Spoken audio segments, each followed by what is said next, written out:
Thank you for having me. And it really is a tragedy what we're seeing. It's clearly political grandstanding, but the idea of using vulnerable families, children who have undertaken hundreds of mile-long journeys in order to flee persecution, war, violence, to come to the U.S., to be processed, to get their legal papers in order to pursue their asylum claims, and then to be shipped off on what appear to be really deception and lies. I just, it's un-American, and to see a political leader undertaking these kinds of actions is troubling. Yeah. You know, Ron DeSantis has argued that that both Florida and Texas are overwhelmed by many of these people, as you say, legitimately pursuing their asylum claims. Is there truth to the fact that those states are impacted more than others? Candidly, we operate, meaning Lutheran Immigration and Refugee Service, we operate in states ranging from Texas to Florida, New Mexico, Arizona. And our experience in these border states is that our facilities are not overrun. We lean on churches, community-based organizations, private fundraising.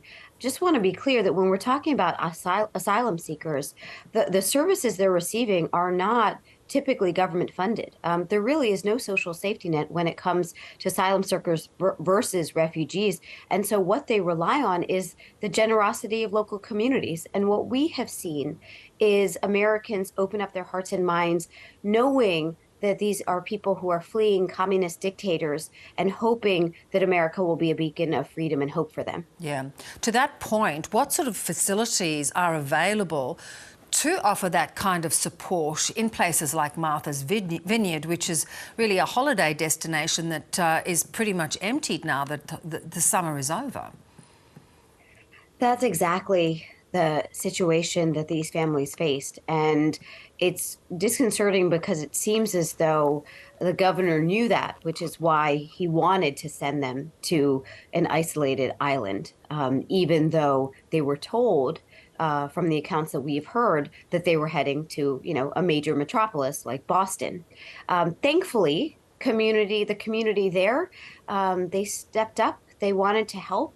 They made sure that they had housing, met the basic needs. And of course, as you saw those individuals getting onto the bus to go to Joint Base Cape Cod, they had bags full of donations. And candidly, that's consistent with what we see, which is that local communities will band together to make sure that the immediate needs of the asylum seekers are met. And then, of course, what was nice here is that we had Republican Governor Baker from Massachusetts step in to provide longer-term facilities for these families. Yeah. And to your point about the fact that, government facilities are not, government resources are not overrun, you worked with the Obama administration. It was an issue that faced the Trump administration. Is this a complex issue to grapple with for the nation? It is. And candidly, it's probably more on the political front than on the operational front. We have the resources to help these families and children.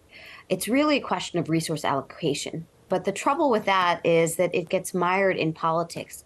And here in the U.S., what you find is that there is one party that wants to keep immigration as a wedge issue, and the other party views immigration as its Achilles heel, and so they're quite nervous to even talk about it in public. And I think that's where, like so many other countries across the world, America is a nation of immigrants. And I think that recognition of our history and how it is an asset is important, but people need to talk about that.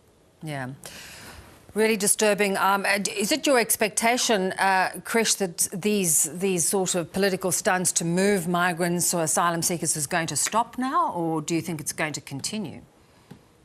Well, just yesterday, we had a team in Delaware because there were rumors and some flight data suggesting that there was another flight leaving San Antonio, same airline as the one that took the families to Martha's Vineyard, that was going to President Biden's home state.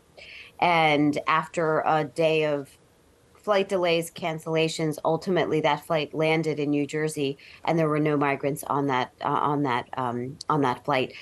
Unfortunately, I do think this is going to continue. Obviously, we already have 3 governors involved, and I think as we go into the midterm elections here in the U.S., I think this rhetoric and these actions will ramp up. Yeah. Really good to have you with us. Thank you very much for your time. Thanks for having me.